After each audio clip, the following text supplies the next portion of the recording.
Perfecto. Entonces, repito, el nazismo fue una novedad absoluta en la historia humana y nosotros que no vivimos ese periodo nos reencontramos con él para preguntarnos esa pregunta: ¿cómo fue humanamente posible?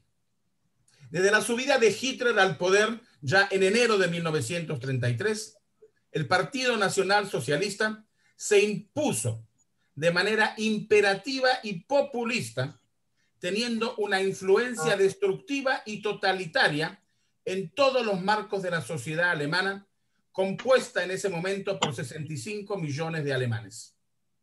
Los alemanes se veían a sí mismos como una nación agraviada por los acontecimientos históricos de la Gran Guerra y el Tratado de Versalles, y tenían intenciones de vengarse y liberarse de ese agravio. Alemania nazi estaba obstinada en luchar por la defensa de sus intereses vitales sin restricciones ni barreras morales. El fascismo, definido como un movimiento revolucionario popular por ellos mismos, basado en el pueblo, el Volks, el pueblo alemán, como un nuevo estilo político, presentaba una alternativa a la democracia parlamentaria y aplicó un mecanismo de control social sobre las masas. Se va a llamar la era de las masas, que se proyectó en la comunidad del pueblo, un slogan usado para prometer una sociedad que había superado el enfrentamiento entre poseedores y desposeídos. La voluntad general se convirtió en una nueva religión secular. Las restricciones de la dignidad y gloria pasadas de su pueblo se entrelazaban con la promesa de un futuro basado en la modernización tecnológica, la expansión territorial y el progreso cultural y económico. La propaganda nazi fue un factor fundamental y determinante en la formación, adiestramiento y el lavado de cerebro en las conciencias de las masas. Goebbels, el ministro de propaganda, estaba convencido de que siempre era mejor reforzar los prejuicios en las masas que tratar de cambiar su opinión. Desde el principio de la década del 30, la opinión pública nacional era favorable a la eliminación de las influencias judías en la vida alemana. Los judíos eran vistos como agentes de cambio no deseados en Alemania. El antisemitismo en Alemania, aunque irracional, tomaba forma abstracta y concreta a la vez. El Tercer Reich apoyaba e incrementaba la idea de la demonización de los judíos, ya que, entre comillas, por supuesto, el suelo alemán estaba profundamente hundido en el infierno judío. Los judíos eran considerados como representantes de una cultura extranjera en el corazón de Europa. Fueron condenados como la personificación del diablo, antítesis del alemán, improductivo, oportunista, aprovechador, liberal, capitalista y también bolchevique. Era la antítesis total del ario puro alemán. Eran ellos causantes de todos los males alemanes y quienes acuchillaron por la espalda a Alemania en la Gran Guerra.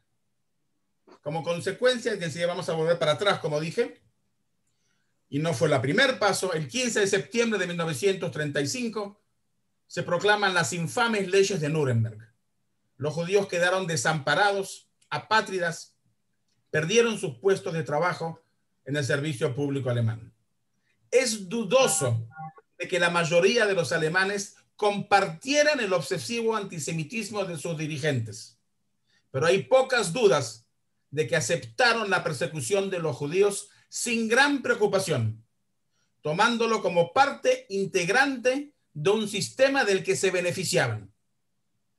El antisemitismo era tan esencial para el programa nazi que todo alemán que identificaba el régimen como el interés nacional aprobaba de facto la política antijudía. Esto es el proceso. Y ahora vamos a ir para atrás acompañado con un PowerPoint y entre Graciela y yo vamos a hacer un ping-pong para tratar de que lo veamos mejor. ¿Se ve en pantalla, Graciela? ¿Lo vemos? Sí, sí, está muy bien. Perfecto. Entonces estamos hablando de ese proceso de la nazificación de la sociedad alemana. En el contexto europeo, porque tenemos que ponerlo en un contexto. Estamos hablando ahora, después de la Primera Guerra Mundial, el periodo entre guerras, que lo vamos a llamar el periodo de las utopías.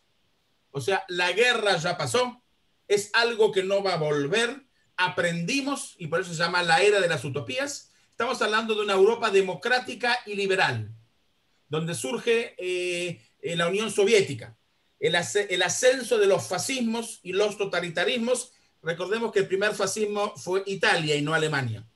El auge de los movimientos obreros, los felices años 20 y el crack de 1929 que trae la crisis económica y la Gran Depresión, los 14 puntos de Wilson, la creación de la Sociedad de las Naciones, lo que hoy llamamos las Naciones Unidas, la era de las utopías, que lo mencioné al principio, y también la guerra civil en España que comienza en 1936.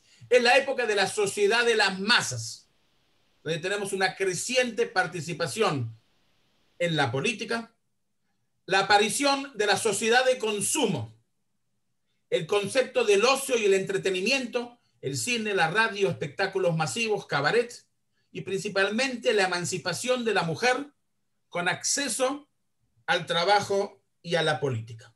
En 1918 la mujer alemana recibe derecho de voto en Alemania. Y tenemos en esa época la República del Weimar. El 11 de noviembre de 1919 se proclamó una constitución de Weimar que establecía un sistema representativo, republicano y federal. Mantuvo principios democráticos conservadores y establecieron los principios del derecho social alemán. Ese periodo, aunque democrático, se caracterizó por la gran inestabilidad política y crisis sociales, en la que se producían todo el tiempo golpes de Estado militares de izquierda y de derecha, intentos revolucionarios y fuerte crisis económica con una hiperinflación que todos los latinoamericanos sabemos de qué estoy hablando, que es una hiperinflación. Toda esta combinación finalmente provoca, vamos a ver enseguida, al ascenso de Hitler al poder. Quiero mencionar, porque sí vamos a hablar, que el tema de la Constitución, porque había la Constitución de Weimar, es la ley fundamental de un Estado que tiene un rango superior al resto de las leyes y define al régimen, los derechos y libertades de los ciudadanos, delimita los poderes y las instituciones y la organización política del Estado y reconoce los derechos fundamentales de los ciudadanos y los derechos humanos. Y lo digo porque vamos a ver con qué rapidez Hitler logró anular esa constitución que ya existía. En el contexto alemán tenemos el Tratado de Versalles, la humillación de Alemania y la obligación de indemnización que lleva una deuda externa, inestabilidad política, golpes de Estado de izquierda y de derecha, tensiones sociales, la crisis económica, la inflación galopante, la depresión de los años 30 y el desempleo. Y a la par de todo eso, una gran aspiración de la unión con Austria, recordando siempre que Hitler era austríaco y no alemán. Y así surge el Partido Nacional Obrero Socialista, que de socialista no tuvo nada y que de obrero no tuvo nada. El 9 de noviembre de 1923, Hitler llevó a más de 2.000 camisas marrones al gobierno de Bavaria para intentar apoderarse del poder, lo que conocemos como el putsch de la cervecería. El intento falló y Hitler fue sentenciado a llevar 5 años de la cárcel.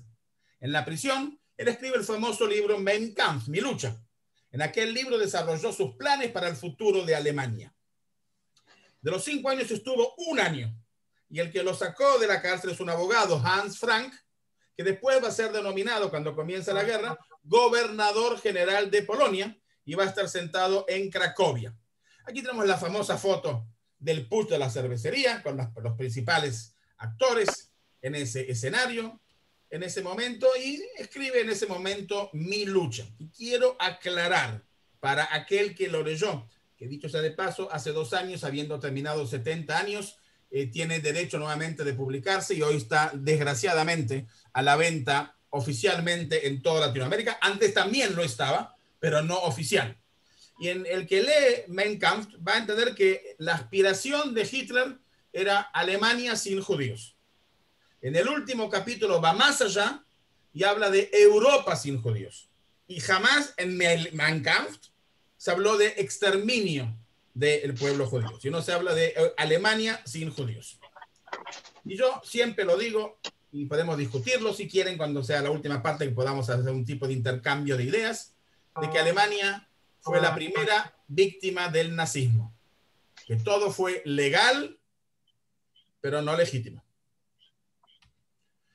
Alemania al borde del abismo, Alemania vencida en la Gran Guerra, humillada con los acuerdos de Versalles, con las crisis económicas, con desocupación y con falta de liderazgo, y entonces aparece Hitler, un gran orador que habla a las masas y promete el Reich de los 1000 años.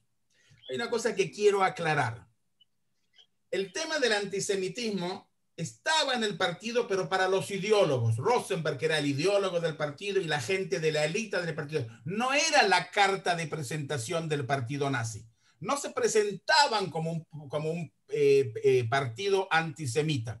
El antisemitismo era algo entre los miembros del partido. Se presentaba como un grupo social, como el Reich de los 1000 años, como las aspiraciones de expansión y como darle trabajo y empleo a los jóvenes, que enseguida vamos a ver que lo cumple. Sube en elecciones democráticas. Aquí tenemos las elecciones que hubo del 24 al 32. En su apogeo, el partido nazi tuvo un 37%. Y en noviembre del 32 tiene un 33%. Que visto desde otro punto de vista, al revés, 67% no los votó. Pero en un sistema parecido al israelí, no estoy haciendo comparaciones, pero parecido al israelí, donde hay coaliciones, logra convertirse en canciller de Alemania. Y acá hay un gran mensaje para todos los países latinoamericanos. Un gran mensaje para todos los países latinoamericanos, saber identificar aquellos líderes que quieren utilizar la democracia para destruirla, que por supuesto fue el caso de este señor. Y esta famosa frase de los nazis: una nación se conoce no solo por lo que hace, sino por lo que está dispuesta a soportar. La cuestión de las masas. Ustedes ven en estas dos fotos que la cara del ser humano no se ve y tampoco importa, porque el sistema nacionalista coloca a la nación por encima del individuo personal, mientras que la democracia coloca a la persona por encima de todo. Los regímenes totalitarios y nacionalistas colocan a la nación por encima de todo. Y tenemos una nación, un Reich y un Führer, una nación, un Estado y un líder, y él va reclutando lentamente y sistemáticamente a cada uno de los grupos sociales, que es lo que enseguida vamos a ver, porque ese es el proceso que tenemos que entender, cómo logró juntar lentamente cada uno, a todos y cada uno de los grupos sociales por diversos intereses, cada uno de los grupos a sus intereses. Crea inmediatamente el programa de los 4 años, el programa de armamento, que estaba totalmente prohibido por los acuerdos de Versalles. Y en ese programa se hacen tanques, se hacen aviones, barcos y submarinos. Eso ya estaba planificado para la guerra. Pero hay algo importante como consecuencia de esto, que por eso lo menciono, el hecho de que ahora todos los jóvenes, que eran el 80% que estaban desempleados, ahora tienen empleo. Entonces la juventud no es fanática nazi, pero está con una deuda con el régimen, porque Hitler lo promete y Hitler cumple. Todo joven que quiere trabajar ahora tiene trabajo. Es una de las grandes cosas que hizo, el dar a todos los jóvenes empleo. Conocerán cuál es la próxima fábrica de Hitler después de las fábricas de armamento alemán. Por supuesto, que es la que viene enseguida, 2 segunditos, la Volkswagen. Incluso la promesa era que el que trabaje en la industria alemana, por eso es el coche Volkswagen, coche popular, el que trabaje en la industria alemana, en un año va a poder comprar un Volkswagen. Yo no sé cómo están las cosas en Puerto Rico, en Argentina, en Uruguay y en Colombia, pero en Israel, si yo trabajo todo un año bueno, no un año de pandemia, me puedo comprar una rueda de un Volkswagen. Eso sí tengo mucha suerte, ¿ok? Pero ahora los jóvenes que estaban desempleados y ahora tienen trabajo y ahora tienen coche, ahora también tienen novia.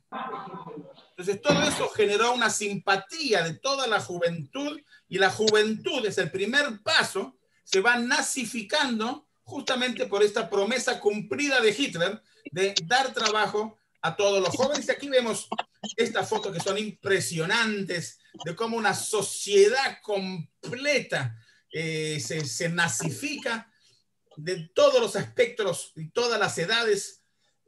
Enseguida vamos a seguir este proceso, pero nuevamente vuelvo a mostrar estas 3 fotos, son las que puso Osvaldo también en el flyer de esta presentación, cómo hay una masificación, una nazificación masiva a los alemanes. Y él está hablando de una utopía social nazi. Fíjense en esta foto, esa es la familia utópica nazi, una familia patriarcal, ¿ok? La madre con los hijos y con la abuela. La familia aria pura, una familia patriarcal, campesina, agrícola y en armonía. Un detalle de este dibujo, el chico con los pantalones negros y las camisas pardas, que después va a pasar a ser el uniforme de las SA. Después de las SA, no de las SS, ¿ok? Ya vamos a hablar de ello. Pero es este uniforme que está aquí en este dibujo. Y Hitler ve en Berlín todo lo malo. Lo ve contaminado, lo ve liberal, lo ve en decadencia, que contamina a la juventud. Ve a Berlín judaizada y con música inferior de los negros. Por supuesto que él compara el jazz frente a Wagner y al swing frente al vals. ¿Cómo se pueden comparar estas dos culturas? Y hay toda esta exposición que ustedes ven en este póster de arte degenerado. Fíjense, un negro con un Maguen David. Y crea esta idea del nuevo orden nazi. La ideología nazi, en una maquinación prolijamente elaborada, se propuso imponer un nuevo orden europeo y mundial. Ese nuevo orden significaba que la raza aria sometería y esclavizaría a todas las demás razas del mundo. Los alemanes consideraban la suya una raza superior y razas despreciables a todas las demás, destinadas a ser dominadas y gobernadas por los sabios. A lecture that I'm trying to understand El que about tiene Nazi Germany. el que abrió el micrófono, que lo calle. Hay un 219. micrófono. A ver si lo hago callar. Por favor, cierre el micrófono. Ok. Yo no puedo controlarlo de acá, Mario. Ok. Sigo con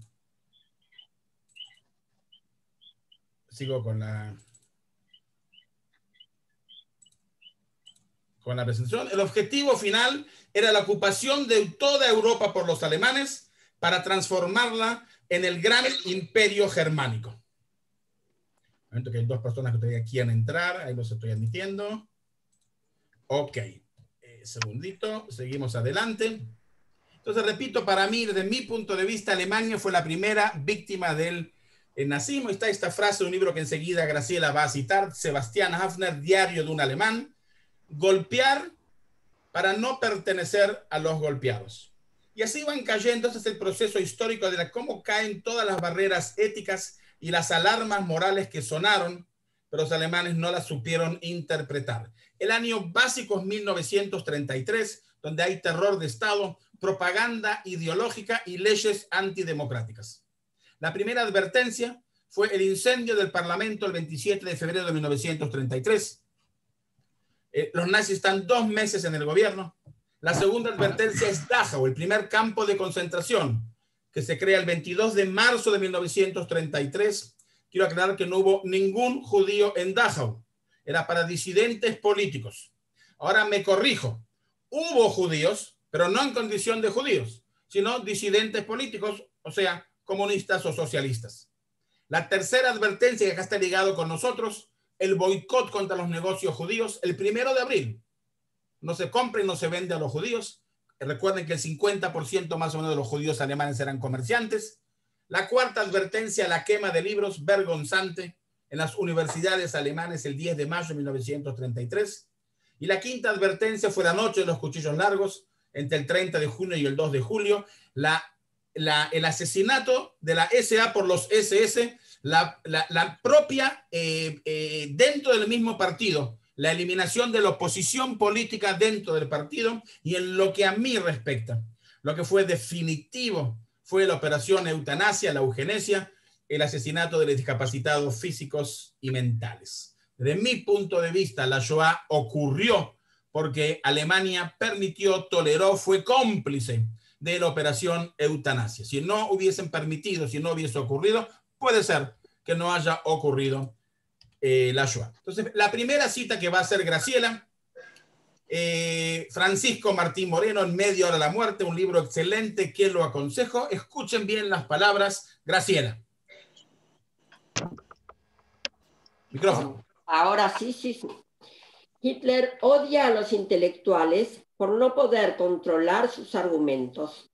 Prefiere la fuerza militar, maneja las masas y sus emociones, lucra por la humillación alemana sufrida en Versalles y manipula las masas por medio del miedo y la exaltación a la grandeza del Tercer Reich. Es titular de la verdad absoluta. La fogosa pasión de Hitler en sus discursos hipnotiza a las masas. Las banderas y las marchas marciales, a la luz de las antorchas, despiertan el más profundo patriotismo, el delirio nacionalista y la sensación de invencibilidad de Alemania. El aplauso era multitudinario, el contacto era colectivo, el sentimiento de grandeza era avasallador. Alemania se preparaba. Alemania se preparaba no solo para recuperar el honor perdido, sino para conquistar al resto del mundo. Alemania era un polvorín social que podía estallar en cualquier momento. Hitler conocía las fórmulas, los caminos y las alternativas a seguir. Hitler se autoestima como un político con cualidades sobrehumanas, el salvador de Alemania, enviado por la providencia, por el Übermensch, el Mesías, el máximo líder de todos los tiempos. Era contemplado por millones como un nuevo Mesías redentor, ante el cual se elevaban los brazos, los rezos. Hitler prometía en Alemania una Alemania mejor, poderosa y honorable, con empleos, dignidad y riqueza. Su voluntad parecía invencible.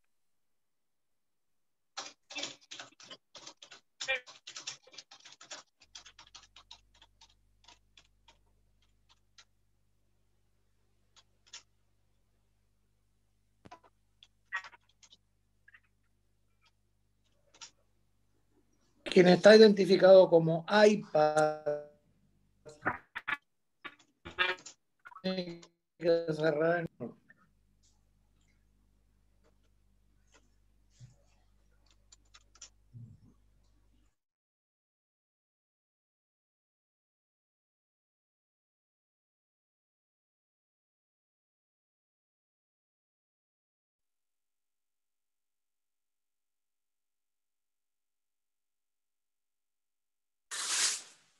Graciela, ¿puedes seguir? No, sigue Mario. ¿Tú escuchas? No lo escucho a Mario.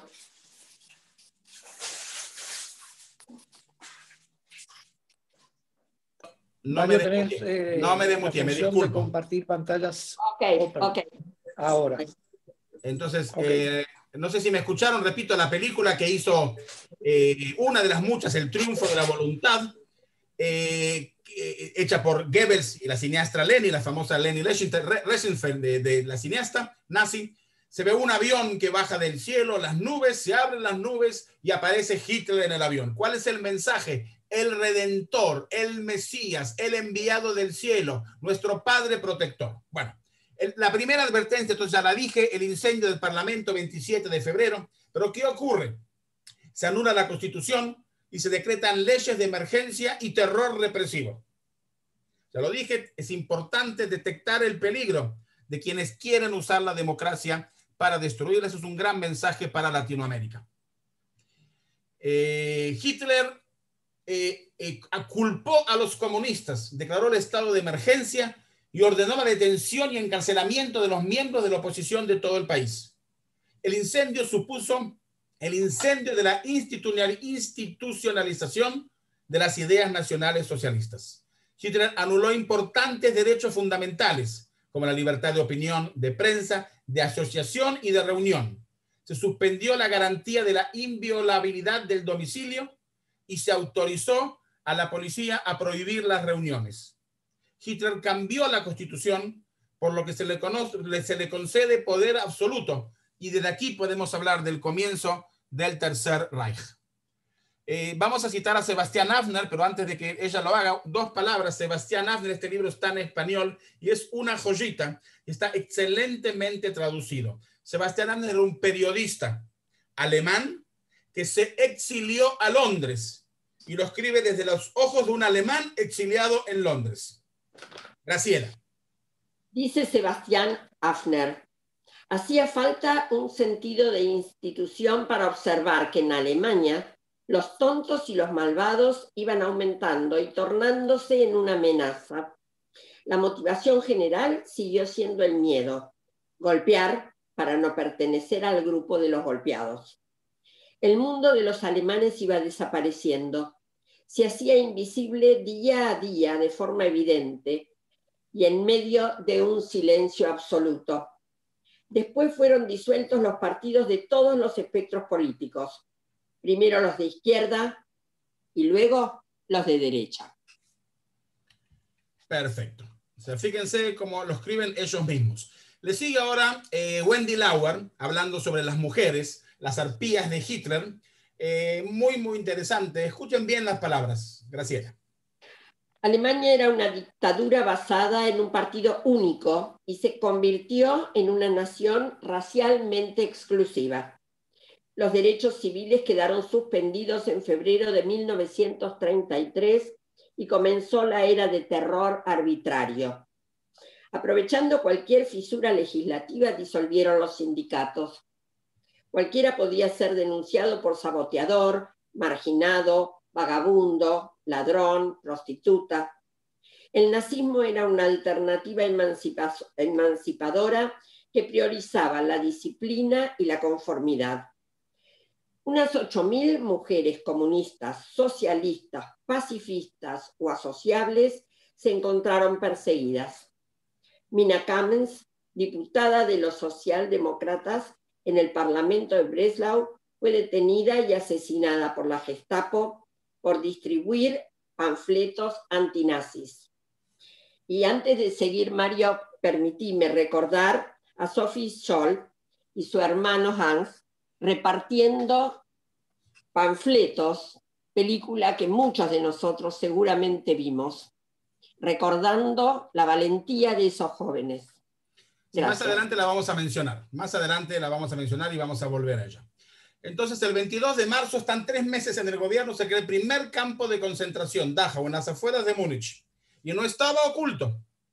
Era para disidentes políticos, terror represivo, terror de Estado, como lo llamamos hoy en día. Y se anulan acá también todos los medios de comunicación. Queda un periódico, el periódico oficial, y una radio, la radio oficial. Televisión no existía en ese momento. Lo llamó antes Graciela, el terror arbitrario.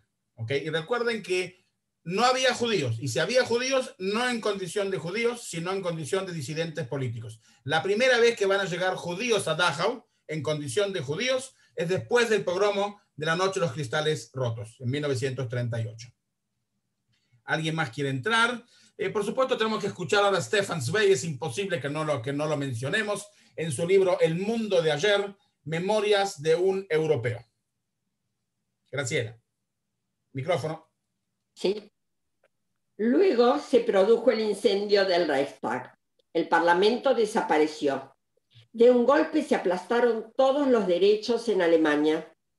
Horrorizada, la gente tuvo noticias que existían campos de concentración en tiempos de paz y de que en los cuarteles se construían cámaras secretas donde se mataba a personas inocentes sin juicio, sin formalidades.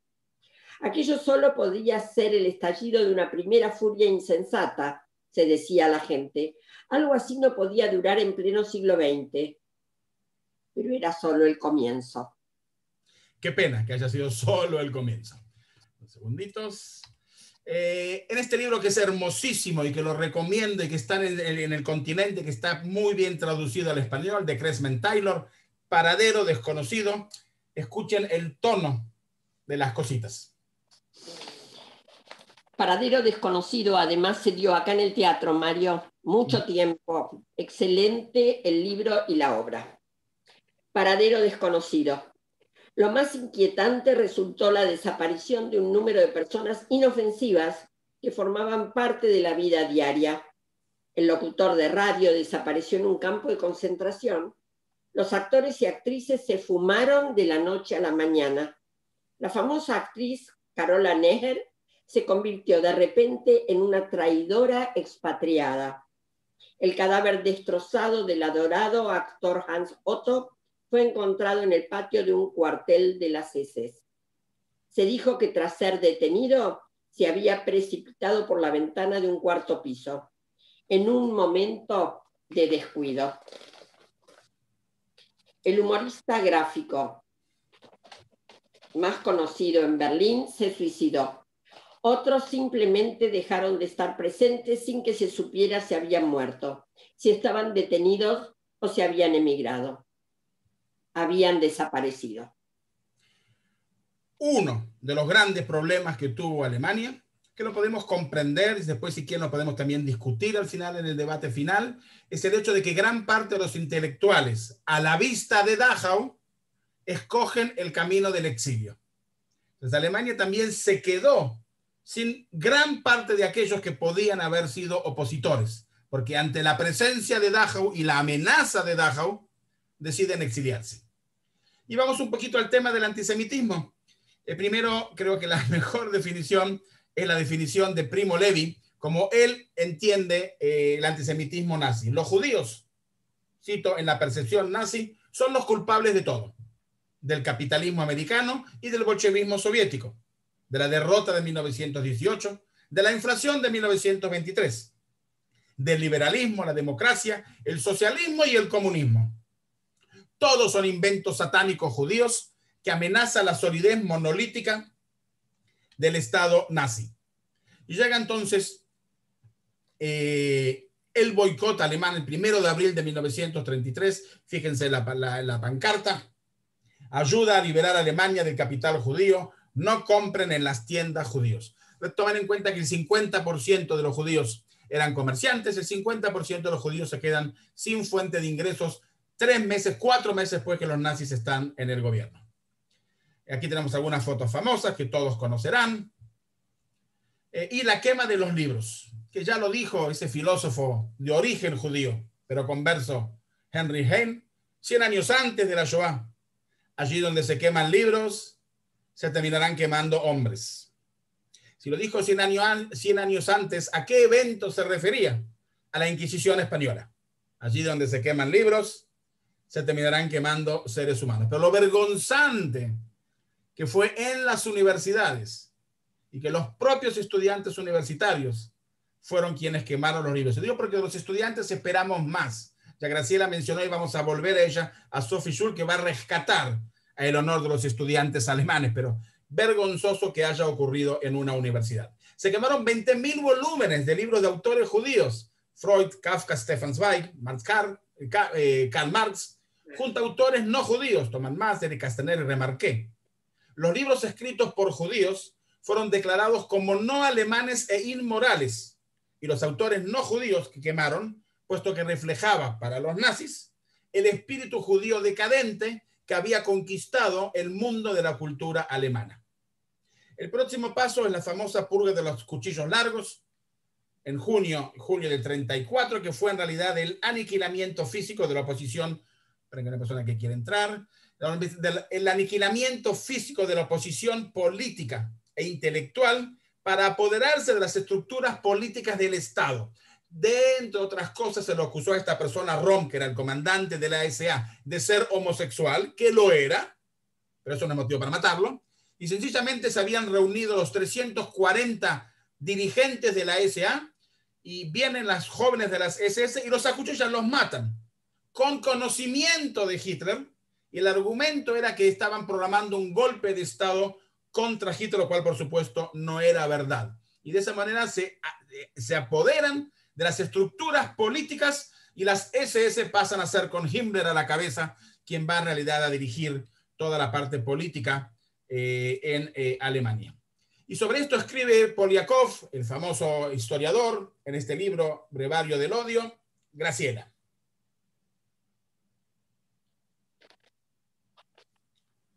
Espérame un segundito. Bueno. Un segundito nada más.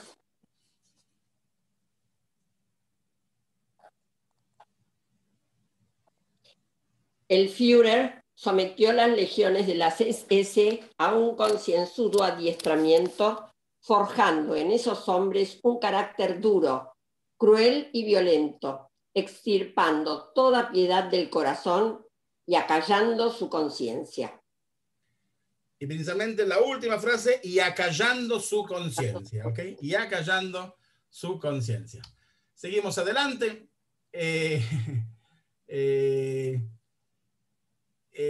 Con la muerte del presidente de Alemania, Paul von Hindenburg, el 2 de agosto de 1934, desapareció el último obstáculo para la posición total del poder por parte de Hitler. Y Alemania se va a convertir en una dictadura totalitaria, que entre enero del 33 y agosto del 34, Alemania se convierte en un régimen totalitario bajo el firme mando de Adolfo Hitler. El nuevo orden político facultó la suspensión de libertades, la libertad de expresión, de prensa, de reunión y asociación, y suprimió todos los derechos básicos.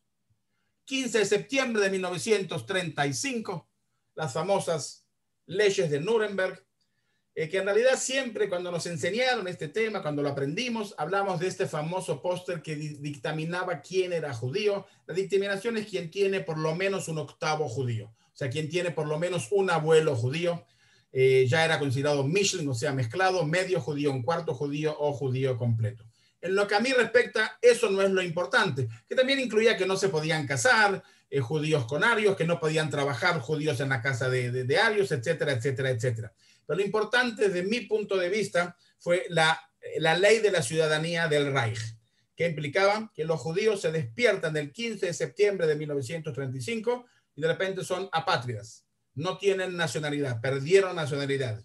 Estamos hablando de casi 100.000 judíos que lucharon por Alemania en la Gran Guerra, 10.000 judíos condecorados, alemanes que tienen 300, 400 y 500 años viviendo en Alemania, se despiertan una mañana y descubren que no son más ciudadanos.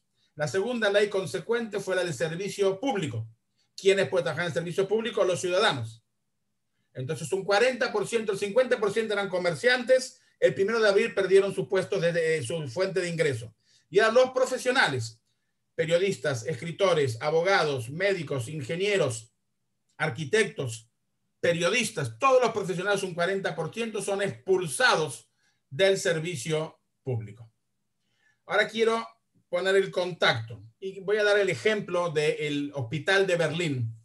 Estaba dirigido por un judío, el doctor Zonbeck. En septiembre de 1935 es expulsado del hospital. Dicho sea de paso, su padre había sido héroe de guerra en la Gran Guerra y él había sido médico personal de dos cancilleres alemanes antes de Hitler. Y en septiembre del 35 pierde su puesto de trabajo y él inteligentemente, como 2/3 de la comunidad alemana, se exilia y se va a los Estados Unidos. Pero el caso, yo voy a hablar del número 2, el vicedirector, que ahora se convierte en director, no porque le correspondía, no por sus méritos, sino porque echaron al doctor Zonbeck.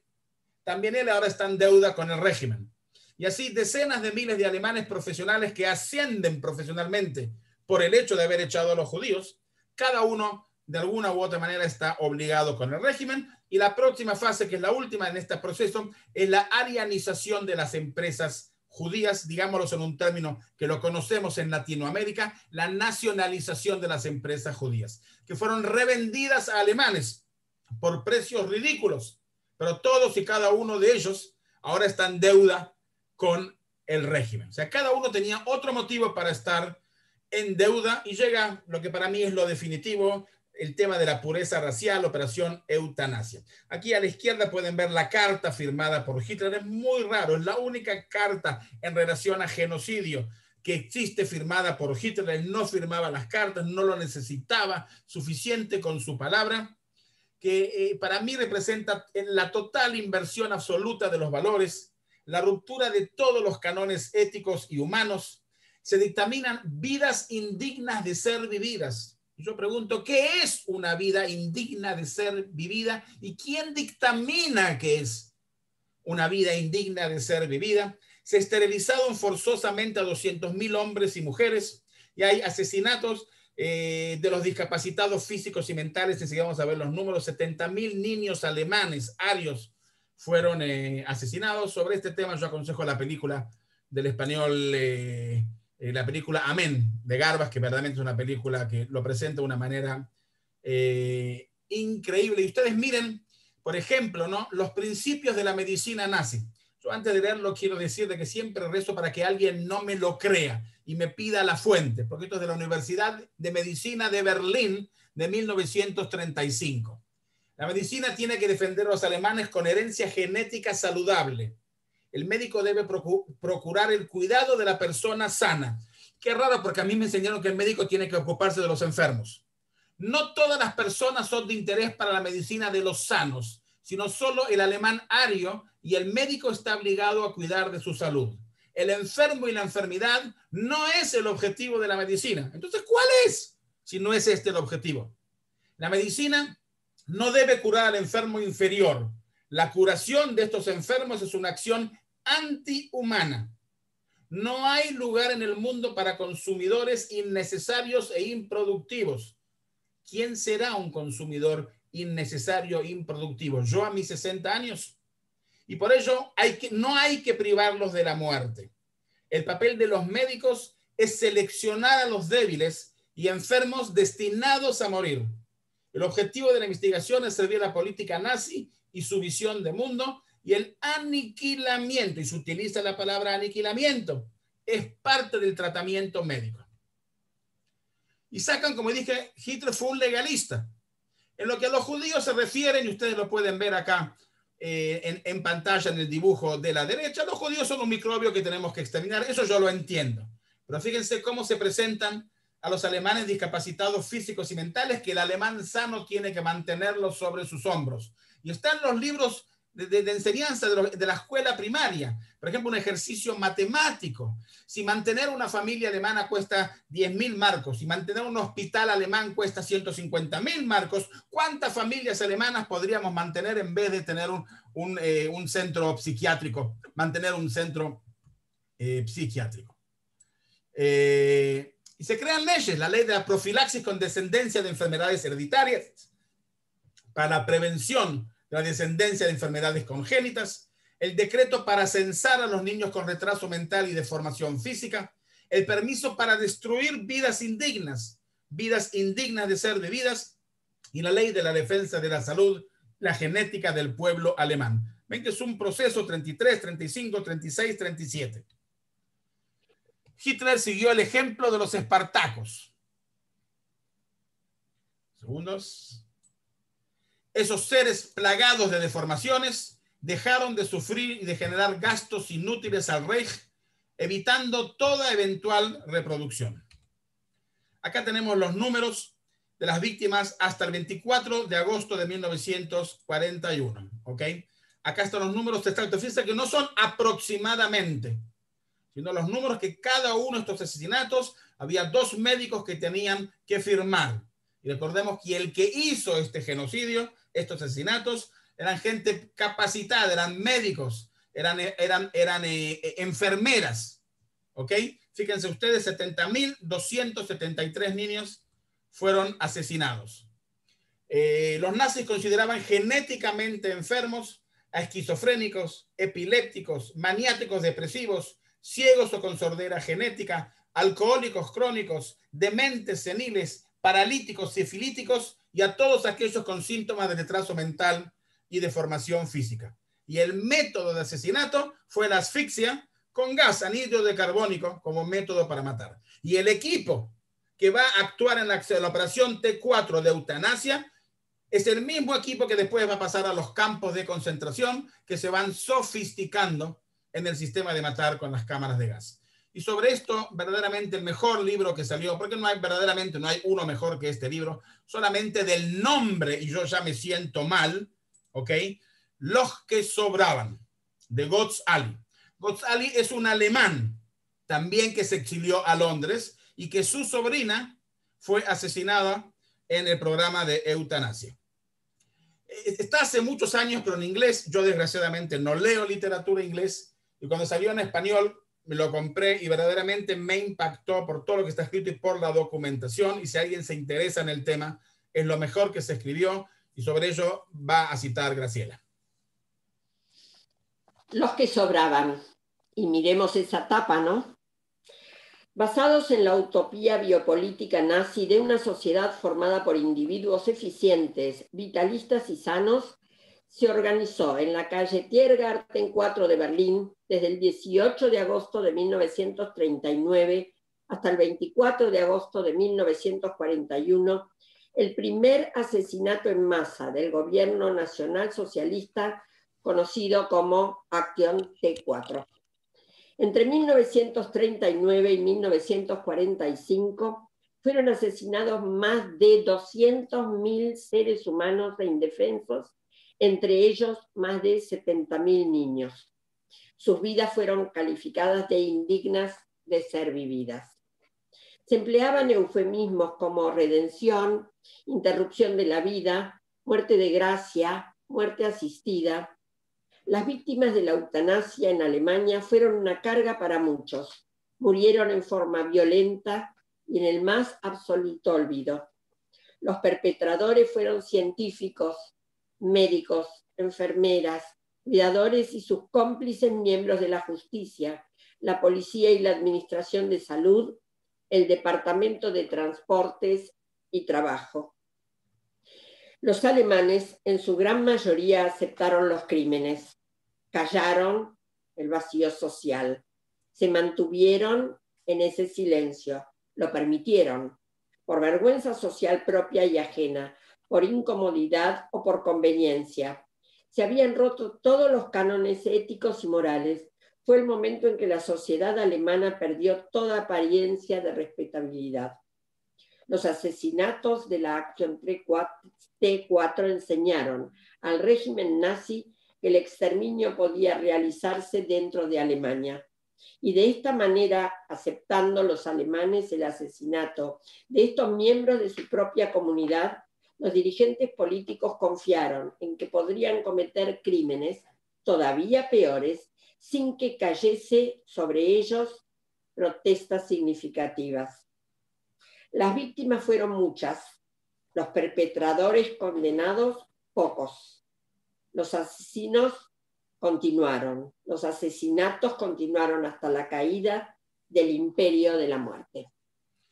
Gracias. Yo solo quiero mencionar a nivel personal que yo estoy a favor en términos de principios de lo que es una eutanasia controlada y la decisión de una persona de morir con dignidad, pero en condiciones adecuadas. En el caso de Alemania fue salvaje y fue impuesta por el Estado, y eso es la diferencia que tenemos que entender. Muy bien, seguimos adelante. Entonces, la justicia y las instituciones del orden murieron de forma tan clara como la libertad. El régimen daba frecuentes satisfacciones a aquellos de sus súbditos que querían ser engañados o estaban ciegos a la realidad. Y se genera un compromiso general con el régimen. El nazismo se caracterizó esencialmente por su fe dogmática. Era una cadena sin eslabones débiles y sin vacilación. Un segundito que alguien pide entrar. Que logró que se imponga la voluntad del sistema y del partido ante la voluntad personal. El oportunismo estaba a la orden del día. Los jóvenes, como mencioné, ahora tenían empleo. Hitler prometió, Hitler cumplió. Los comerciantes se liberaron de la competencia judía. Los profesionales ascendieron en sus puestos. Quienes recibieron las industrias de los judíos estaban comprometidos. La conciencia social de los ciudadanos quedó anestesiada. La adoración al Führer fue practicada de forma mística y la mayoría se rindió a la sumisión colectiva a Hitler, que logró un lazo social que ligó a toda la sociedad alemana. Y para ir terminando, si me permitan, hubo crítica y hubo resistencia intelectual. El más importante de todos que tenemos que mencionar y que gracias a él se cortó oficialmente la operación eutanasia, que después se va a volver a reactivar, es el Monseñor Clement August von Galen, obispo de Münster. A la segunda que queremos mencionar, ya lo mencionó antes, pero está este ejemplo famoso de August Landmesser. Fíjense, importante, hubo resistencia, pero ven que es uno en el montón. Él estaba casado con una mujer judía, y por supuesto el caso de la Rosa Blanca de Múnich, Hans y su hermano Sophie, que quiero decir era un grupo de 7 estudiantes de medicina en la Universidad de Múnich, pacifistas, no solamente arios de la aristocracia alemana, y fueron llevados a juicio como traidores y fueron decapitados en la guillotina solamente por publicar 7 panfletos pacifistas contra la guerra. Se le dice del pastor Niemöller, se las junta a él, Graciela. Martín Niemöller, pastor, dice: primero vinieron a buscar a los comunistas y no me opuse porque yo no era comunista. Luego vinieron por los socialistas y no me opuse porque yo no era socialista. Luego vinieron por los judíos y no me opuse porque yo no era judío. Luego vinieron por mí, pero para entonces ya no quedaba nadie que se opusiera. Muy bien, esto ya lo vimos. Entonces la gran pregunta que la hice al principio es cómo fue humanamente posible. Y puede ser que un joven que en 1933 se veía así y que tenía 10 años y que recibió una educación así se convierta en esto. ¿Cómo fue humanamente posible? ¿No es cierto? Por eso tenemos que entender que las influencias de las ideologías nazis, el concepto de la superioridad de la raza y de la higiene racial llevó al programa de la eutanasia. La doctrina del espacio vital llevó a la Segunda Guerra Mundial y el antisemitismo condujo a la Shoah. O sea, la influencia de la ideología, cuando se habla, las cosas se convierten después en hechos. El año 38 fue el año decisivo, la anexión de Austria, la Convención de los Refugiados, la anexión de los Sudetes y la noche de los cristales rotos que todos conocemos. Y termina con esta frase dicha por Hitler en el Parlamento 9 meses antes que comience la guerra. Si los financieros judíos internacionales dentro y fuera de Europa tienen una vez más éxito arrastrando a las naciones hacia una guerra mundial, el resultado no será la bolchevización de la tierra y por ende la victoria de los judíos, sino la aniquilación de la raza judía en toda Europa. En la entrada al Museo de Yad Vashem está la película con voz de Hitler, innegable de que estas son palabras de él. Se firma el acuerdo Ribbentrop-Molotov y el 1 de septiembre de 1939 entonces comienza la Segunda Guerra Mundial basado en este pilar ideológico. Hemos presentado entonces todo el proceso de cómo fueron pasando las cosas, cuáles fueron las consecuencias de este proceso y qué pasó con esta sociedad alemana y a dónde llegó. Y quiero decir, nosotros diferenciamos para finalizar entre culpa y responsabilidad. La culpa la lleva la generación perpetradora y Alemania de hoy lleva la responsabilidad. Graciela, Osvaldo. Muy bien, Mario. ¿Hay preguntas? Cumpliste por 1 minuto las 2 horas. Y son 2 horas que estamos escuchándote. Una hora. Una hora. Falta, una hora. algo que termine Graciela. Una hora. Una hora. Sí. Si hay preguntas, si queremos algún tipo de debate. Una pregunta, esto es lo que querría decir antes de hacer. Gracias por los cartelitos de agradecimiento. Para nosotros también esto es un gusto, es un lujo. Y hoy decíamos con Mario, qué difícil cuando uno adjetiva charlas sobre Shoah, porque sí, son un gusto interesante, agradable, el encuentro también, pero el tema es la Shoah, es el dolor, es la tristeza. Pero sabemos diferenciar y sabemos decir qué reunión, cuánto aprendizaje, qué bueno recordarlos, qué bueno el tributo que podemos hacer. Si hay una pregunta, que se desmute y que la pregunte, así que la escuchamos directamente. Si hay alguna pregunta, alguien quiere preguntar o comentar, están invitados. Sí, yo Mario, tengo una Mario. pregunta, Mario. Bueno. Dejémosla a Tzipora primero, después Osvaldo te damos a ti. Tzipora. Bueno. No, me quedó una duda, porque vos en un momento dijiste Pero que gran parte de los intelectuales no hay preguntas, pero... no se hubieran ido de Europa, tal vez, de Alemania, perdón, tal vez Sí. Esto no hubiera pasado. Y, digamos, a mí me sorprendió un poco esa afirmación, porque lo que nosotros en general sabemos es que si se hubieran quedado, no hubieran existido más. Claro, entonces me sonó como una contradicción, ¿no? Sí, si se hubiesen quedado, hubiesen terminado en Dachau. Claro. Pero se quedaron sin una resistencia potencial, que casi no la tenían, y eso, pues, nunca es bueno que un país no tenga quien critique. Siempre decimos, por ejemplo, que la prensa es el perro guardián de la democracia, ¿no es cierto? Pues se quedaron sin todos esos elementos que podían haber ayudado a Alemania a no llegar a lo que llegaron. Yo los comprendo, no los critico, entiendo el hecho de que conociendo, porque no estaba oculto Dachau, sino quería que lo vean, yo comprendo el hecho de que se hayan exiliado, pero la consecuencia fue que Alemania se queda sin un potencial de resistencia al régimen. Mario, yo me pregunto, ¿cuáles son las diferencias entre el nacionalsocialismo y el populismo?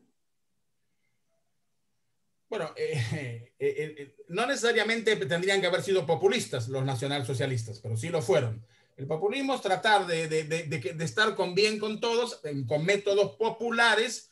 Evita Perón en Argentina, que repartía dinero, repartía casas y repartía, y conocemos populistas en Venezuela, Bolivia, en todo el continente sabemos cuál es la política populista. No quiero entrar en los casos de Argentina actual, pero no quiero que entremos en un debate que nos saque del tema, pero no necesariamente los fascismos tenían que haber sido populistas.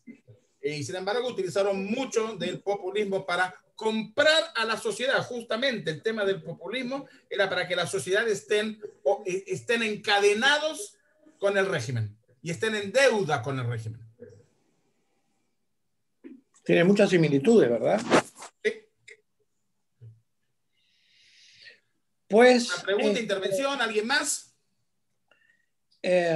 Todos te están dando las gracias. Las gracias. Y son más de 2, así que... ¿Te escucha mal, Osvaldo? Muy contento de escucharte siempre a los dos, tanto a Graciela como a Mario. Y esto se va a repetir. Tenemos ya programado otras cosas pronto y estaremos con temas diferentes. Eso es lo que nos caracteriza, que estamos con temas bastante diferentes a todo lo que se está haciendo por ahí para tratar de penetrar e interpretar más profundamente todo lo que ha sucedido. Nuestra obligación es llegar a la educación de los jóvenes, tanto en las universidades como en las escuelas. Y desde el Museo del Holocausto de Puerto Rico ya tenemos programadas cómo llegar y esperamos tener éxito. Gracias a ustedes por estar con nosotros. Una consulta. Más de una. ¿Puede ser?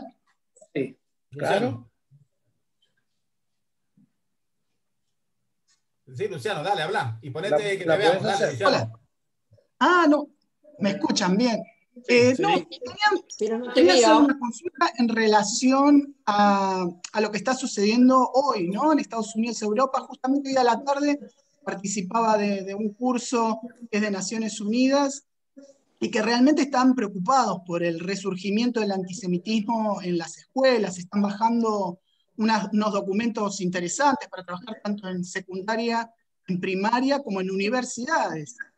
Entonces, viendo todo este recorrido que hiciste vos, Mario y Graciela, con los testimonios, ¿no? Ver si estamos teniendo como un nuevo gestar, un nuevo despertar de esa mirada del nazismo, de Hitler y de todos sus secuaces. Sí, y de resurgimiento de neofascismos. Bueno, lo que sucede, y tenemos que interpretar, que desde marzo en adelante el mundo cambió, en todo el universo. Bueno, claro, ellos lo planteaban como que la pandemia fue como un detonante de estas situaciones. Y en realidad es como que no se encuentra el vínculo. ¿Cuál es el vínculo entre pandemia, encierro y explotar con un nuevo fascismo, un nuevo nazismo? Ah, que fueron los judíos los que trajeron el virus. No, eran los chinos. Eran los chinos. Yo creo que la pregunta... Con las vacunas. Ese es el yo creo que la pregunta que hace es, después con la pandemia, hubo un resurgir de esta situación.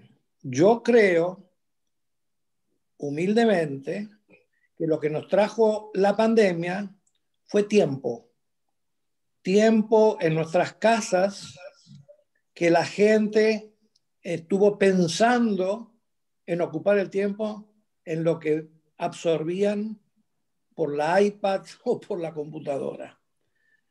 Esa absorción de diferentes ideas produjo el resurgimiento de esta situación. Y no sé, humildemente es mi parecer, psicológicamente lo que ha pasado. Pero que hay que trabajar contra eso, que vamos a volver a ser nosotros mismos, eso va a suceder. Sí, ahí dice Telma Zafrán. Soy Telma.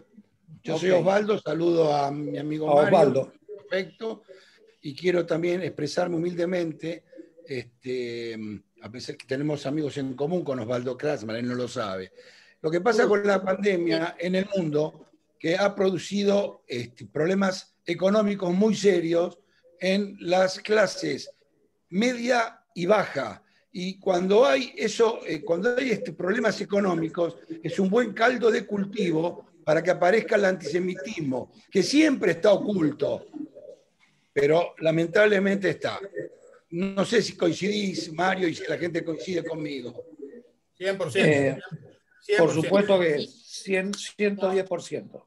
Quiero agregar algo a Osvaldo Kratzmann. Sí. Así como la gente tuvo muchísimo tiempo para sus pensamientos antisemitas, también la gente tuvo muchísimo tiempo para estudiar, para entrar en Zoom, para leer mucho más, tanto desde Facebook, desde Google, desde lo que fuere.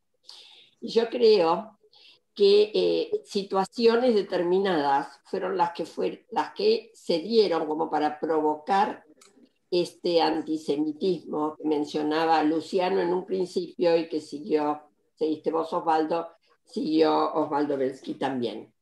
Graciela. Sí, Beni. Hola, Beni habla. Sí, sí. Hola. Mira, sobre este tema, y la verdad que amerita un espacio exclusivo para no contaminar temas con temas. Esta situación lo que hace es la histórica búsqueda del culpable. Muy bien. Que se llama Seir Lazazel o chivo emisario, porque eso despeja las culpas, se proyectan sobre otros. Así como desarrollaste que la prohibición en los negocios judíos, la prohibición de profesionales, estuvimos padeciendo el BDS y sigue padeciendo ese boicot a los judíos. Y evidentemente hoy el tema de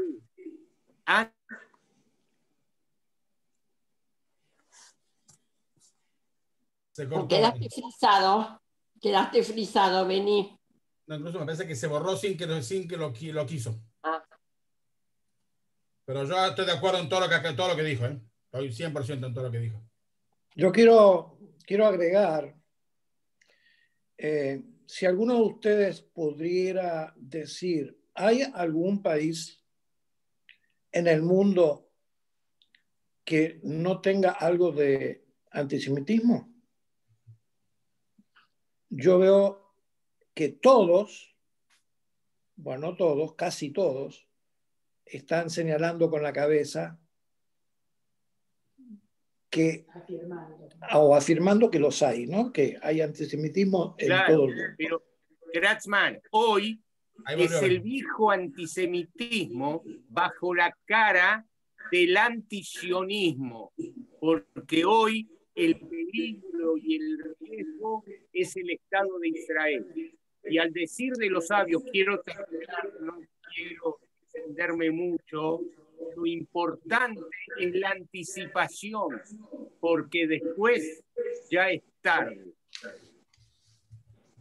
Ok, pero yo quería terminar para decirles que acá dentro de la cantidad de personas que estamos, hay una reverenda que se llama Carmen, que es la directora del Museo del Holocausto de Puerto Rico. Y hay otra reverenda que se llama Nidia, que también es directora de otra iglesia en otra parte de Puerto Rico. Y hay algunos puertorriqueños dentro de la cantidad de personas que estamos, y ninguno de nosotros podríamos decir que en Puerto Rico hay antisemitismo. Y eso para nosotros es un orgullo y es un resultado no de un trabajo total del Museo del Holocausto, pero sí es parte. Hace 14 años que Carmen Delia, creó el Museo del Holocausto de Puerto Rico. Ella es cristiana y hace 14 años que viene orgullosamente defendiendo al Estado de Israel y defendiendo a los judíos que están en Puerto Rico. Y eso no es fácil escucharlo en Sudamérica, pero sí lo podemos decir aquí en Puerto Rico. Y que yo quería que ustedes lo supieran, porque justamente es parte del trabajo del museo. Gracias a esas personas cristianas que nos apoyan y que están trabajando brazo con brazo. Pues, ya lo saben. Pues la única forma que tienen de ayudarnos es estar en los próximos programas. Aquí estamos. ¿Alguien si quiere decir algo? A mí me gustaría... ¿Perdón? Sí. ¿Quién es? No, soy Bianca. Vivo en Francia y recién termino de leer el diario del comandante de Auschwitz. Y me gustaría hacer el comentario que escribe al final del libro, que dice que al final era contra la exterminación de los judíos como forma de fortalecer el antisemitismo, pero sigue de acuerdo con el antisemitismo. Me gustaría que Mario comentara un poquitito eso. Mira, la última frase del diario, yo no maté a nadie, esa es la última frase que él escribe en su diario, yo no maté a nadie. Bueno, con patólogos de ese estilo uno no puede enfrentarse y discutir. Se fue ahorcado en Auschwitz, en el lugar del crimen, al lado de lo que era la famosa casa de él, que dio después origen a ese libro de John Boyne, Niño de pijama de rayas, que dio origen la casa que estaba al lado y que se veía. Él fue uno de los más grandes criminales de la historia, fue juzgado fue atrapado por los ingleses, fue juzgado, escribe el diario Yo, comandante de Auschwitz, que está traducido al español con una introducción de Primo Levi, y fue ahorcado, como dije, en Polonia. Y hay cosas increíbles que escriben en el diario y por eso vale la pena leerlo. Y cuando hacemos la visita a Polonia, los viajes que Graciela y yo organizamos, siempre terminada la visita de Auschwitz, antes de ir a Birkenau, hablamos y leemos y citamos el diario que él escribe de cosas increíbles. Él escribe como él vivió la vivencia de ser el comandante de Auschwitz. Y también su esposa fue una gran criminal que nos acabamos de enterar hace muy poquito tiempo, que incluso esclavizó a mujeres y tenía un taller de costura en el mismo Auschwitz que le cosían para ella y para las mujeres de los comandantes. Así que también ellas fueron cómplices de lo que hacían sus maridos. Muy bien. ¿Alguno quiere hacer alguna pregunta? Esta es la oportunidad. Y si no, les agradecemos haber estado y nos vemos en la próxima. Gracias, Mario. Gracias, Graciela. Y a todos ustedes. Chao a todos. Chao, gracias. Osvaldo, si querés quedarte un minutito y nos quedamos, Graciela y Sí, yo, señor. hablamos 2 minutitos mientras la gente va saliendo. Chao a todos, amigos.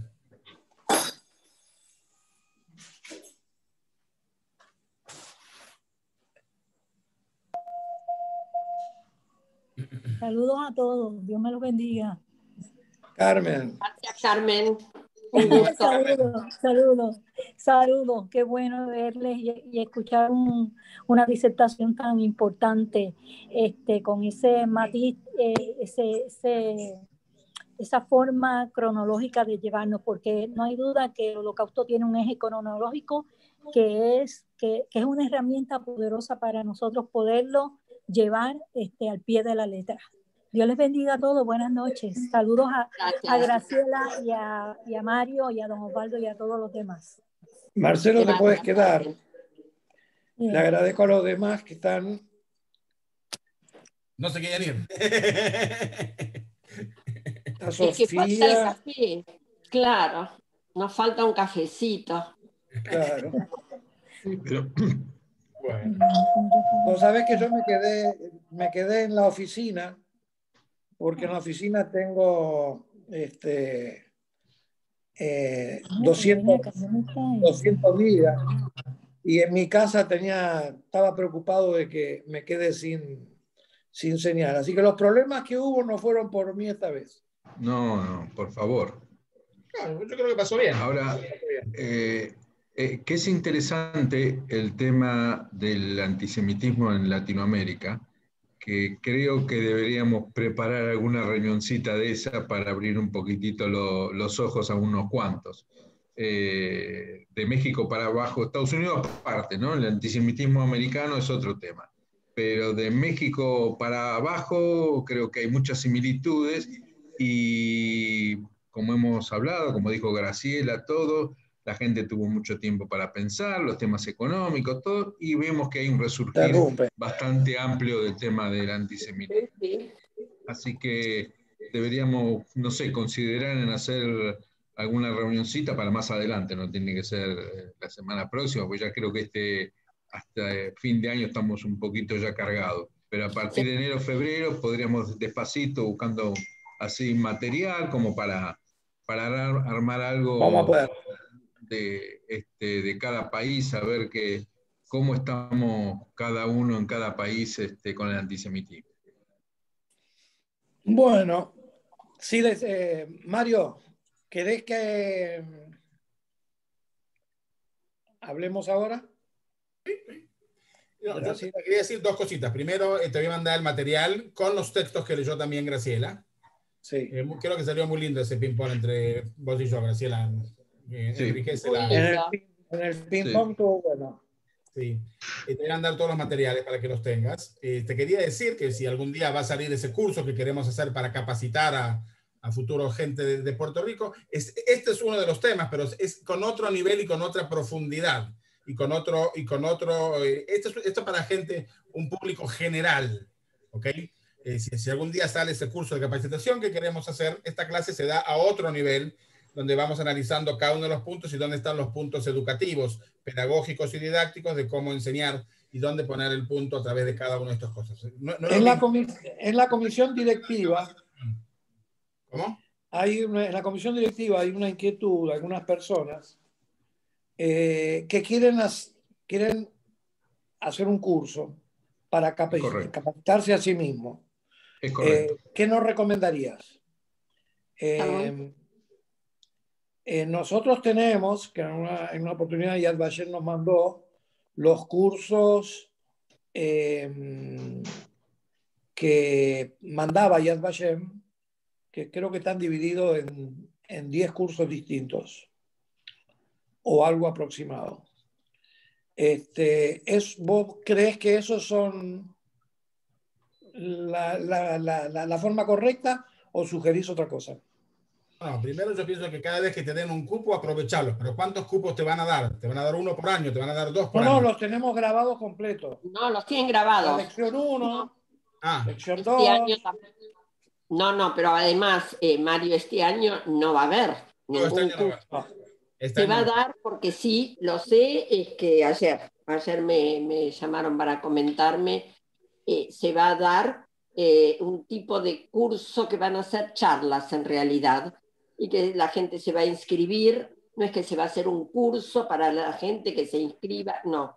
La gente se inscribe a la charla tal y cual. Y es un poco lo que nosotros hablábamos. Este va a ser el tema 1, la otra semana el tema 2, la otra el tema 3, y así. Yo lo que pienso, Osvaldo, es que si la comisión tiene ganas de capacitarse, es algo sumamente interesante. No lo hagan solo para ustedes, que son, ¿cuántos? 10, 15 personas, llegar a 20, 25. Elijan 2, 3 temas y se profundiza en esos 2, 3 temas que sean sobre Shoah. Pero está bien que ustedes se capaciten, ¿es correcto? Me permitís, Graciela, yo creo que lo que vos decís está perfecto. Pero no es que nosotros elijamos 2, 3 temas. Yo quiero que vos me guíes cuáles son los temas que tenemos que empezar para aprender a esto. Porque es importante que nosotros, como comisión directiva, nosotros estemos preparados. Porque esperemos, como dice nuestro conductor Osvaldo, que en algún momento se va a terminar la pandemia y en algún momento vamos a salir a la calle y vamos a empezar a recorrer todo el camino que tenemos planeado por el tema de las enseñanzas, de los cursos con los maestros, con las escuelas, con todo. Y nosotros tenemos que ser partícipes de eso. Y para ser partícipes de eso hay que estudiar. Sí. ¿Entendés? Bueno, ya hoy tenés para estudiar, fíjate.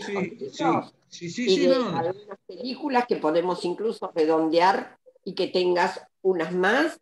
Y es un buen comienzo para poder empezar a hablar sobre el tema de Shoah. Claro, pero perfecto, ¿viste? Pero hay que, como una guía, porque para lo de hoy hay un montón de temas que ustedes hablaron que yo me desayuné y que no tenía ni idea. Y ahora voy a tratar de buscar los libros para ver qué puedo aprender de esos libros, de los años que hay, a ver si los conseguimos acá. ¿Entendés? Y así fue con la otra charla también. Y bueno, pero eso es lo que necesitamos, ¿entendés? Y una vez que se avanza con esta, vemos un segundo tema y de la misma forma poder desarrollarlo. Les propongo también que vuelvan a escuchar esta charla, pero a lo mejor varios Historia social. a la vez. El libro que estás presentando comienza con el tema del 14 o del 33. Déjame revisar. Es uno de los mejores que se escribió del tema, sobre la historia social del Tercer Reich. 2 segunditos. Empieza con el Weimar. O sea, empieza con fin de la Primera Guerra Mundial. Claro, por eso. No lo mencioné, pero quizás es el libro más completo sobre la historia social del Tercer Reich. Porque comenzando desde la Primera Guerra Mundial vas a entender las razones alemanas, ¿no? De por qué un pueblo con ese conocimiento, con esa capacidad, llega a ser un pueblo homicida. Es decir, una de las razones es esa. Otra de la teoría del Volk, ¿no? Por eso el Volkswagen se le puso ese nombre, porque era el carro del pueblo, ¿no? Sí, sí. Pero hacer un curso desde el 14 hasta el final de la Segunda Guerra Mundial es largo y es profundo. Por eso tenemos que enseñar si queremos. Pero empezamos por algo. Pero queremos llegar a nuestro tema, entonces. Es que si lo ves así, lo planteas así, en una amplitud tan grande, yo creo que asusta. Pienso, y esto desde el lugar áulico, hay que ir tomando un tema y se va profundizando, y ese tema te tiene que dar para abrir otro tema. Y en el tema de la Shoah, lo hablamos el otro día con Mario, todo lo que toques te da un nuevo tema, ¿o no? Lo de la moda, ahora estamos de moda. Es así. Quiero decirte que se lo mandé a la comunidad JCC, tu propuesta, y la van a sacar el viernes en la comunicación, porque aquí hay varios que vienen del negocio de la ropa. ¡Qué sorpresa! ¡Qué sorpresa! Sí. El negocio de la ropa aquí lo manejaron los judíos. ¡Qué sorpresa! Sí. Pero no estaba Moldaski. Mira, les quiero mostrar. Entonces. Mira, un segundito nada más. Les quiero mostrar. Yo no estoy apurado, nada más por ustedes. No, yo sí, porque quiero entrar en la charla de Natán Sonis. No sé, Osvaldo, si te lo mandé, no sé, a ustedes, Mario. Sarita me comentó que mandaste algo. Porque tiene que ver con esto también, y Natán Sonis, que tiene mucho humor, me parece que vale la pena escucharlo. Este libro, que no sé si lo tenés, a mí me parece que algo habíamos hecho para que lo tuvieras. ¿Qué sería? Bueno, de esto contaréis. Ahora te leo cómo es, pero para que recuerden. Vuestros hijos. De esto contaréis a vuestros hijos. Y este libro, que es como un resumen, diría yo, no es que sea el libro, pero como una primera aproximación, no está mal.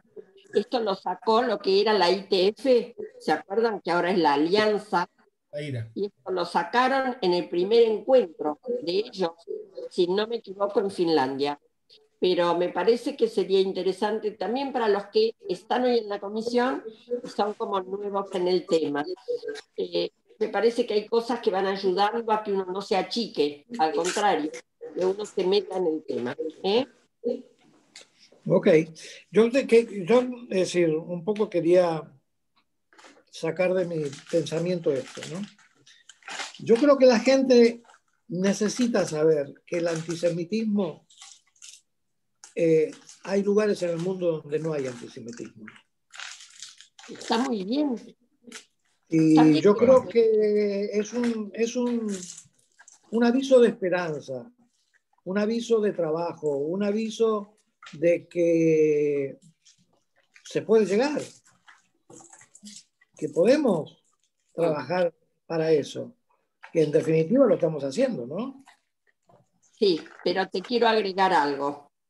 Muchos de los que hoy estaban, muchos del público, que son de Argentina y de otros lugares, no son judíos. Por ejemplo, Luciano, que viajó con nosotros, ¿te acordás, Mario? Que iba a viajar, después no pudo, después el tipo se pagó 2 veces el pasaje aéreo y finalmente viajó a Polonia, porque el año que iba a viajar se descompuso, no le devolvieron la plata, una cantidad de cosas. Viajó a Polonia hace 1 año y medio, 2 años con nosotros. Luciano es un profesor simple o no simple, un simple profesor en el sentido, no es el doctor como Mario, es un simple profesor que estudia el tema de la Shoah, profesor de escuelas secundarias, no es el único. Estaban profesoras de San Juan, que son extraordinarias, que no son de la iglesia de San Juan. Cosas positivas, y esta gente la tenemos con nosotros. Bueno, pero de alguna manera, nuestro objetivo como institución, aquí en Puerto Rico, no la comparo con otra institución o con otro museo en Latinoamérica, nosotros estamos identificados que tenemos, nuestros alumnos tienen que ser el cristianismo. Aquí no tenemos más de 2.000 judíos. Es decir, ¿quién es masivamente a quiénes tenemos que llegar? Es a los cristianos, A los católicos. que son nuestros mejores socios. A todos. Pero a todos tenemos que llegar, Osvaldo. Esto tiene que llegar a todos los estratos. Los cristianos son nuestros mejores socios, pero no nos olvidemos que no viven solamente cristianos acá, ¿eh? Sí, pero los judíos... no se escucha, Osvaldo, no se te escucha.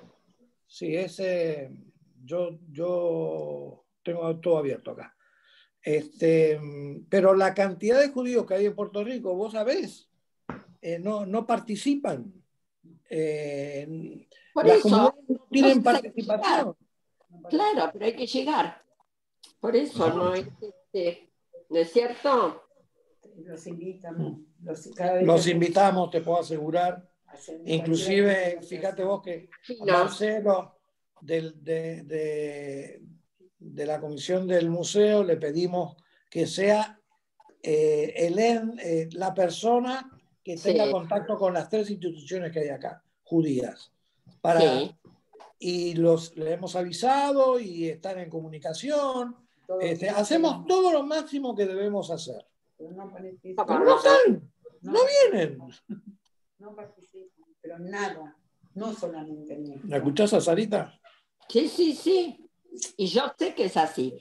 Y lo dijo Indig, por si a alguien le quedaba duda, en una de las charlas del seminario, Indig dijo: no crean que es simple en Puerto Rico. Mi hermana vivió allí, no me lo voy a olvidar nunca. Yo tampoco.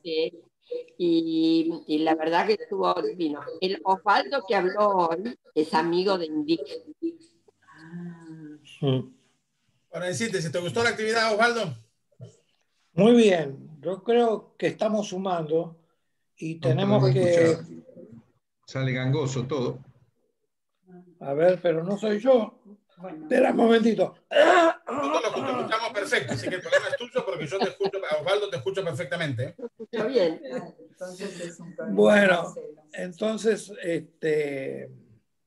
lo que quiero decir, Mario, es que yo tengo algo bien claro.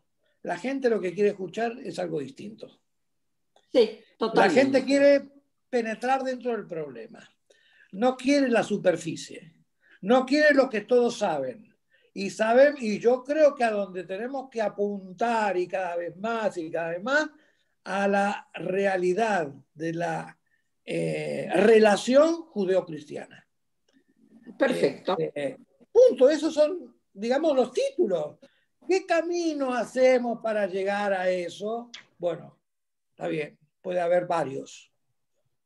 Pero nuestra obligación, ustedes como maestros, como profesores del tema, y nosotros como manejando una institución que queremos que crezca, es el mismo objetivo.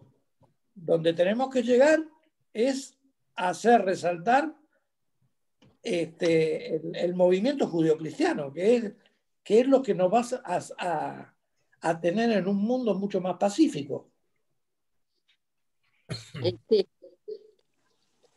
Bueno, mientras hablamos, todas las cosas los mensajitos que me fueron mandando, pero especialmente hay una de Nueva York. ¿Viste? En un momento alguno de ustedes dijo que apague porque se escuchaba ruido, estaba en el subte, me pone. Sí, uno que decía con el iPad. No estaba identificado, decía iPad.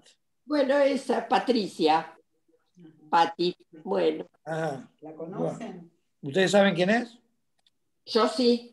Sí. Pero fíjate, mira, hay algo que voy a decir. Mamá de Betel, amiga mía y de otra señora que estaba, Viviana Hayes. Fíjate vos una cosa. Sí. En todos los programas que salieron de acá, de Puerto Rico, los que hicimos de abril en adelante, no hubo ninguna intervención antisemita. No. Oye, ¿quién entró? Un señor que hablaba y decía pero debía ser o hablaba en inglés, ¿no? Sí, ese del que yo te digo en el iPad. Estaba identificado así como iPad. No, y la que yo te digo es una señora. No sé si no, pero este era judío.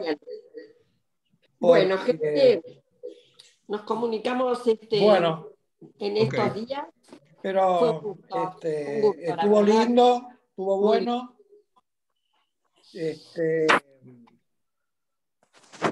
Y la gente se fue conforme. No se querían ir. Me alegra mucho. Todos contentos, eso es bueno. Bueno, un abrazo. A todos. Chao, un abrazo, Graciela. Chao, Mario. Un abrazo. Chao. Un abrazo, Mario. Gracias.